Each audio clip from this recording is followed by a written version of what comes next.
Zach, I have great news. We're What's the great recording. news? We're recording right now? We're recording right now. It's crazy how fast the turnaround time is when we're on a time Yeah, limit. it is. My brother might not know that I'm recording when he gets out of the shower, so we might have a special guest appearance for 10 seconds for me to say, Sam, I'm recording. That's great. It's Memorial Day weekend and I have family in the house, so you might hear Billy Joel playing through the ceiling. That's funny. I'm going to be hanging out with my family and friends later, and there might be some Billy Joel, just because, I don't know. My family, my friends like to sing. Billy Joel is in rotation. Yep. Have you ever done Billy Joel at karaoke? But wait, yes, you have. I remember this actually. I have done Only the Good Die Young. Yes. Yes, with somebody who had stage fright, who almost died young going up there. Yes. Uh, Yeah, I it did not end up being a duet so much as me singing and him standing next to me. he hit a couple of them. I My Billy Joel song is "We Didn't Start the Fire." That's a good one. It's just fun. It's really easy to sing, and you can just like put a lot of like energy into it, which is my favorite type of karaoke. Something that I mean, I like songs that maybe have a little tiny bit of difficulty to them, but you can really like play it up. Uh, so that's in my wheelhouse. Tom, before we get into the video, I want to point out that if you look at the description, you'll see my newest video essay over on the Zach from the Club channel, Hey. which is about the purity test, a 99-year-old pre-internet meme that became a pre-internet meme in a more like meaningful way, and then became something that was popular in the early internet, and it's still used to this day. It's a like really neat story of how it follows technology around, which I like. That was not the narrative I set out to tell, but that's the one I found historically. I'm like, this is a really compelling narrative. And Tom, you said that you're going to stream yourself taking the purity test. You're damn right. I had a crazy idea. You can either approve or veto live in this video here. What if we did that one in our patron voice chat and had our patrons play along? Oh my god. Oh my god. That's stupid. Yeah, Let's do it. if you're a patron, we'll have probably a couple days from this video coming out on our schedule. A live taking the purity test. We'll put a time, and if you can make it, you can play along with us, and we'll learn some interesting things about each other. I That think we're is gonna do the truly 500 question preposterous. version. My god. That's ridiculous. You understand that's ridiculous. Yep. I love this plan. Uh, Zach, we have ostensibly 14 minutes for this video. And go ahead, Okay. this is the time when you go down, you check the timestamp and see how we're doing. Also, while you're down there, hit that subscribe button and that bell icon so that the shade in the corner of my room with the YouTube logo on its chest will leave. Furthermore, I think that this is going to be a good one. Oh, actually, we have more than that. We have 30 minutes more than that. Uh, Zach, I'm going to fight you.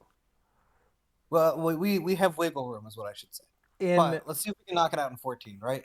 Might as well. hang on, we're gonna do one of these, right? We're gonna do what I mean to say, right? We have 14 minutes until other nerds start kicking the door in. Okay, sure. There might be guests on this episode. Who's to say?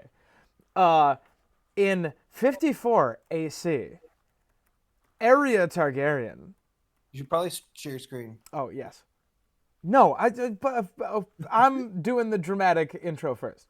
In Do the 54 dramatic. AC, Aerea Targaryen disappears on the back of Balerion the Black Dread. On her return, she dies a gruesome death. That's true. This is a very popular topic in the fandom. This is one of the most odd things we have confirmation of happened. Absolutely. It's one of the most like transparently odd or supernatural or unexplained events in A Song of Ice and Fire. I guess it's like you could argue there's definitely some things that are quote unquote more supernatural. The scenes with the others raising whites, the scenes of people being resurrected through lore, stuff Mm-hmm. like that.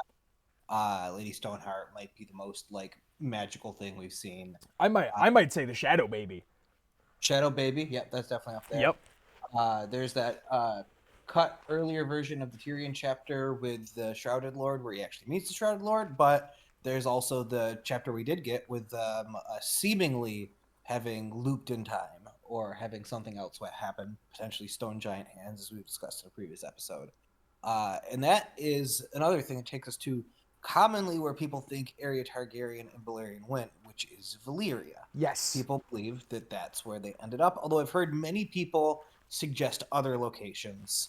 But it seems to be that if you were to poll people, I think a solid majority would believe that it is Valyria where they went, and the rest would be scattered. I think you can probably get like 60% of people, 70% of people think Valyria, and then the rest is divided between like 8 other locations I've heard. Yeah, there aren't any other good options, right? The other good options where such terrible things can happen to a person are like Sothorios, right? You need to go pretty far afield to find that kind of thing, and then you have to ask yourself why Balerion would go to those places, right? Why would Valyrian go to Ashai? Or why would Valyrian go to ET or Sothorios? Some of the other really mysterious magical places. Why would, and we know, here's something that might get me a ding. It was the Good Queen, not the Good Queen, Alicent, the other Good Queen, Jaehaerys' Good Queen, whose name I can never remember. That was Good Queen Alicent, yeah. Oh, Good Queen Alicent. Mhm. Sorry, I get Alicent and Alicent confused. Very respectable. One's a good queen, and one sure thinks she is. Yeah. One thinks she's the next Good Queen, and she's not. But Good Queen Alicent, her dragon would not fly past the wall. Yeah. So that rules that out, unless Balerion has something different going on with it. Yes. But maybe that's the reason why, right? Like maybe give Alicent's dragon. What's that? That's not. Dreamfire, I think. I was thinking it was Dreamfire, but I thought Dreamfire was too young. I was going to say Dreamfire, so if we both think it's Dreamfire, we're going to go with that. The comments can tell us if we're wrong. Good name. Good name for A Song of Ice and Fire YouTube channel. Streamfire. You can have that. That one, I'm putting that one out in the world. That's a freebie. Yeah. Unless Dreamfire knew something Balerion didn't, which would be strange, because Balerion's older and remembers like the olden days of Valyria. So, I think we can rule out them flying beyond the wall, which is one of the other weird magical places where we don't know a ton, unless we're thinking, what was I going to say? It's possible that they flew to an area we have yet to discover yet, but then, for what purpose? Zach, you rocked up in here looking for dings. This is not a theory video. This is a why episode. I have no idea why this is in the story. Oh, yeah, that's right. We're live crafting. Also, I'm getting some clicky. Also, Zach, I'm getting some clicky click from your end, just so you know. Oh, it's probably my keys because I'm just literally laying on a couch with my laptop on me. Let's do this. I'm on a table. I'm not on a table. My laptop is.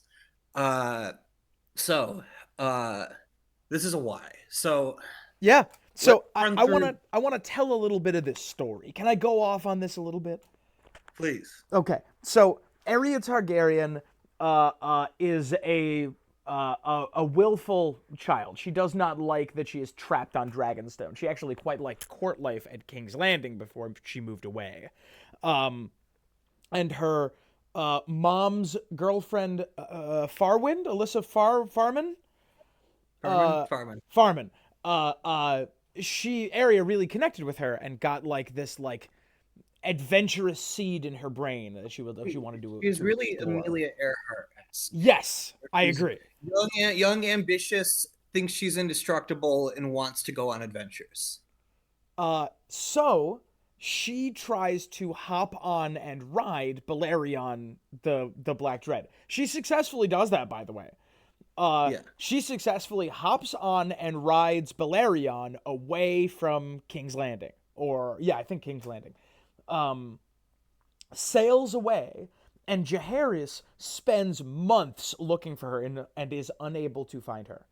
I think 2 years later, 2 years, 56 AC. Yeah, she's gone for 2 years, and she comes back on the back of Balerion extremely ill. Yes. But this scene, by the way, this whole business echoes Daenerys, right? Echoes Daenerys hopping on the back of Drogon, flying away with minimal control, and sort of being at the mercy of Balerion, of Drogon trying to get back. We'll come back to that in a minute. Yeah. Because this is the real meat of what makes this so interesting. She comes back, and Septon Barth, who is one of the few like really good first person perspectives we get before the main series, right? We get his perspective, and we get the perspectives during the Dance of the Dragons, and those are the only really good first person positions we get through the whole series. And he announces that she died of a fever, and never tells Jaehaerys, never tells anyone who isn't in the room when she died exactly what happened to her. I mean, I'm just going to give some of the quotes from the wiki. She had blood in her eyes, and something was inside her moving. When she comes back, she has red skin, and there's barely an ounce of flesh on her bones. Barth reported that the swellings moved under the princess's skin and between her bones, possibly searching for a way to escape. Quote, I pray that I shall soon forget some of the things that she whispered. What does that mean? We'll come back to that in a second. Yeah. Her skin began to resemble pork crackling. Slimy, unspeakable things began making horrible sounds as they emerged from under her skin. One was as long as his arm. And quote, they were creatures of heat and fire, and they died from the cold of the ice bath. It carries on and carries on. Quote, it has been 3 days since the princess perished, and I have not slept. I know that I do not know that I shall ever sleep again. The mother is merciful. I have always believed, in the Father above judges a man justly. But there was no mercy and no justice in what befell the poor princess. How could the gods be so blind or so uncaring as to permit such horror? Or is it possible that there are other deities in this universe, monstrous evil gods, such as the priests of Red R'hllor preach against whose malice the kings of men and the gods of men are naught but flies? I do not know. I do not want to know. If this makes me a faithless Septon, so be it. Unquote.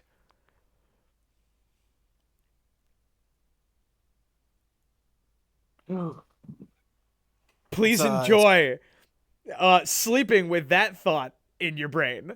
Did we have someone else pop in and pop out here just a minute ago? I don't think so. Someone kicked in the door and then kicked out the door. We definitely have pings from peeps, but very exciting. all right, so yeah, one of the darkest and scariest parts of Fire and Blood, very notable mystery in the story. Like let's start throwing some things on the chalkboard. It is presumed by most that she went to Valyria, right? Yeah, we can put that down pretty categorically on the chalkboard here.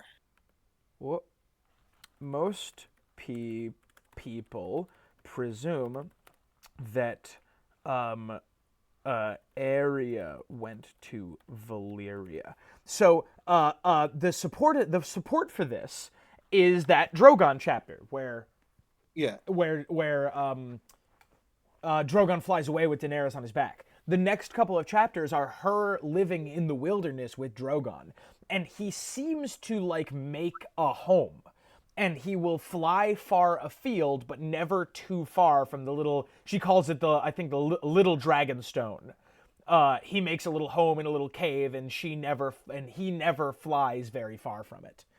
We can put that on the board too. Uh, Let's see. Drogon never flies far from Little Dragonstone. By the way, just a little shout out to our stream series. I believe that is the same cave that that our characters in the the Game of Thrones video game find. Yeah. I believe that's that cave. Anyway.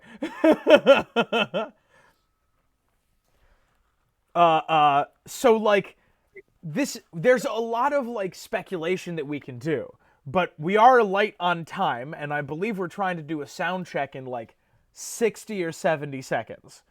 Yes. So why is this the case? Why?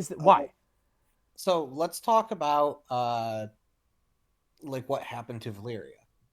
Sure. It blew up, presumably. Volcanic eruptions or something we talked about. That Valyria might have been hit by a series of volcanic eruptions. Let's see.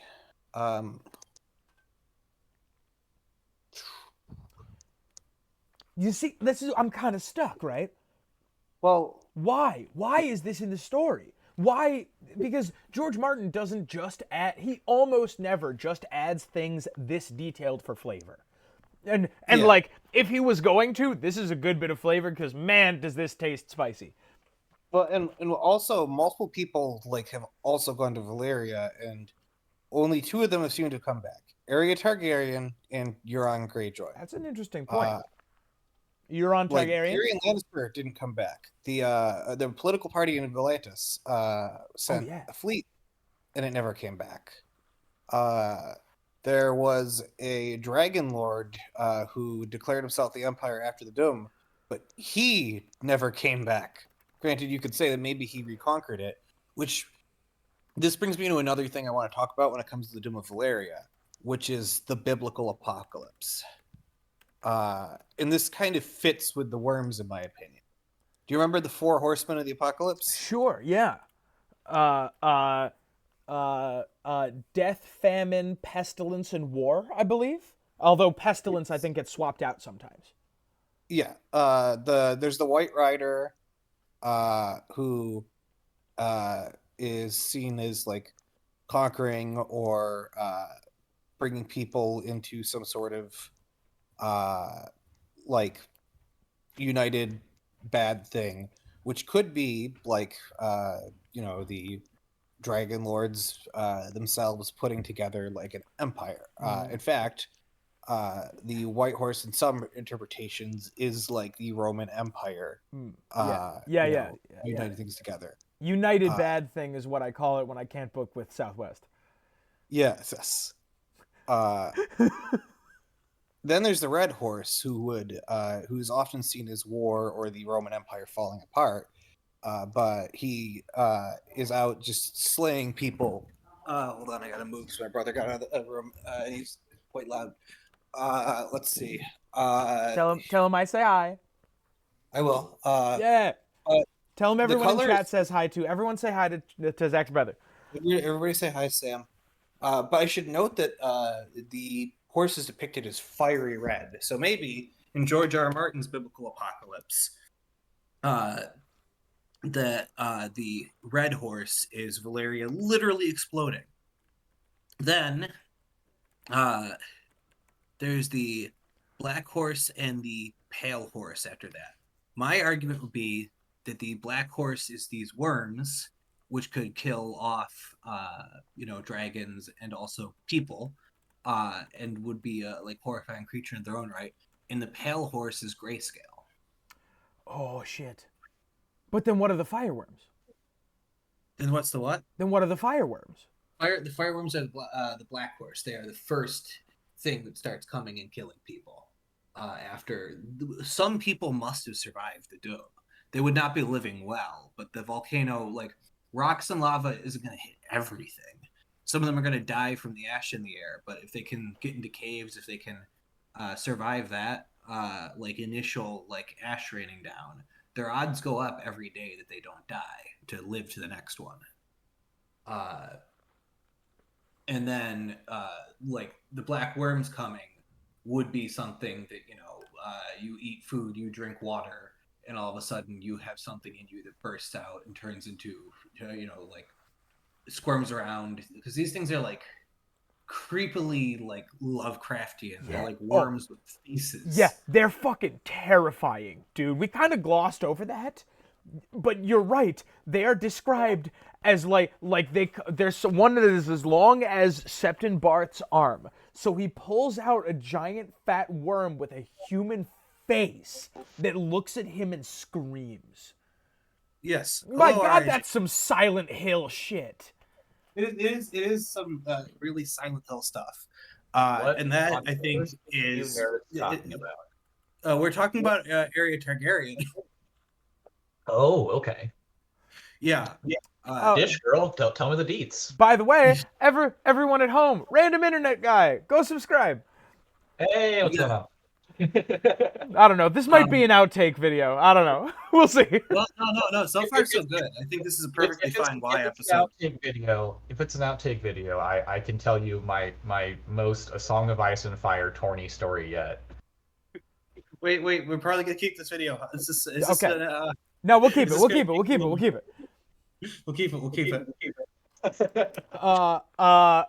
Wonderful. So, like, this is like one of the few places in the story where George Martin does actually get like full-on Lovecraft. Yeah. Is that the why? Is that the why this is in here? It's possible that this is to show like even more, like you could think there's just some grayscale on the coasts because grayscale things that are in the water, and once you get into Valyria proper, it's salvageable, but it's not. There's you fly over, you get over all the grayscale, and there's an even worse monster lurking on the inside.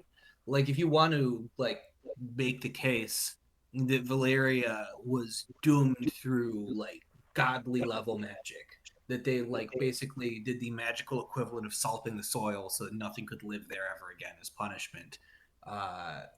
The worms being there are the ultimate like sign of like you don't even want to know what's in Valyria. My God. By the way, RIG, we're getting some echo through your mic, just so you know. Oh yeah. Hang on, I'll fix that here in just a second. Let me get my headphones out. No problem. And it's a really like, man, it's like, is that like you don't even want to know kind of mentality? Could that be part of the reason why this is in here? I'm on board with that interpretation. Like, what's in Valyria is one of those big questions, and I don't know if George ever is going to write it directly. But there's two implications for this, which is one, there is no going back to Valyria, and like having that as a possibility in the story, you can write that right out. It's not safe for humans, it's not safe for dragons, and if you think there's dragons in Valyria that might have survived the Doom, there isn't. They're dead. They're more than dead. They're like potentially like zombified with worms in them or some other like horrifying fate. But why would we, the audience, need to know that when like you can keep it mysterious, kind of like a shy? Well, if I can jump on this one for a second. Oh, please. There's a character from our book series that we all love and know who claims to have gone to Valyria. That's exactly what I was going to My boy Roderick the Reader doubts that claim in a very wonderful passage, and a lot of readers think that it's been confirmed that Euron actually, in fact, has been to Valyria. I remain a little skeptical. And I think that passages like the one you're talking about from Fire and Blood, where she comes back full of worms and shit, I think lends credence to the idea that maybe that motherfucker didn't go to Valyria. I have an opposite take, which is did you? Oh, hey guys. Mirror reads, everyone. Please go subscribe. My take on that is actually that Euron has been to Valyria, and the Euron we got back is fundamentally changed from the Euron who went out. The Euron who went out was a horrible human being by any metrics, and he was a very ambitious pirate. Oh my But I god. think he came back changed into a Lovecraftian abomination. Oh my god. Oh my god. Oh my god. Oh my god. Oh my god, what? Euron, Grumpkin Euron replaced. Euron is controlled by the worms that are inside him. Yeah. That's entirely Yeah. possible. Yeah. All right. One of my favorite theories ever read was that Euron is possessed by the Bloodstone Emperor. Oh my I don't God. know if I believe it, but that's some like cool ass shit. My god. Euron is possessed by like the Flood from Halo is another like baller tier like horror theory. All right. I'm going to go ahead and call this recording because we have to move into another one. But Zach, would you like to do, I don't know, either a continuation or a part 2 of this? Well, why don't no. we have people in the comments say what do you think's going on in Valyria?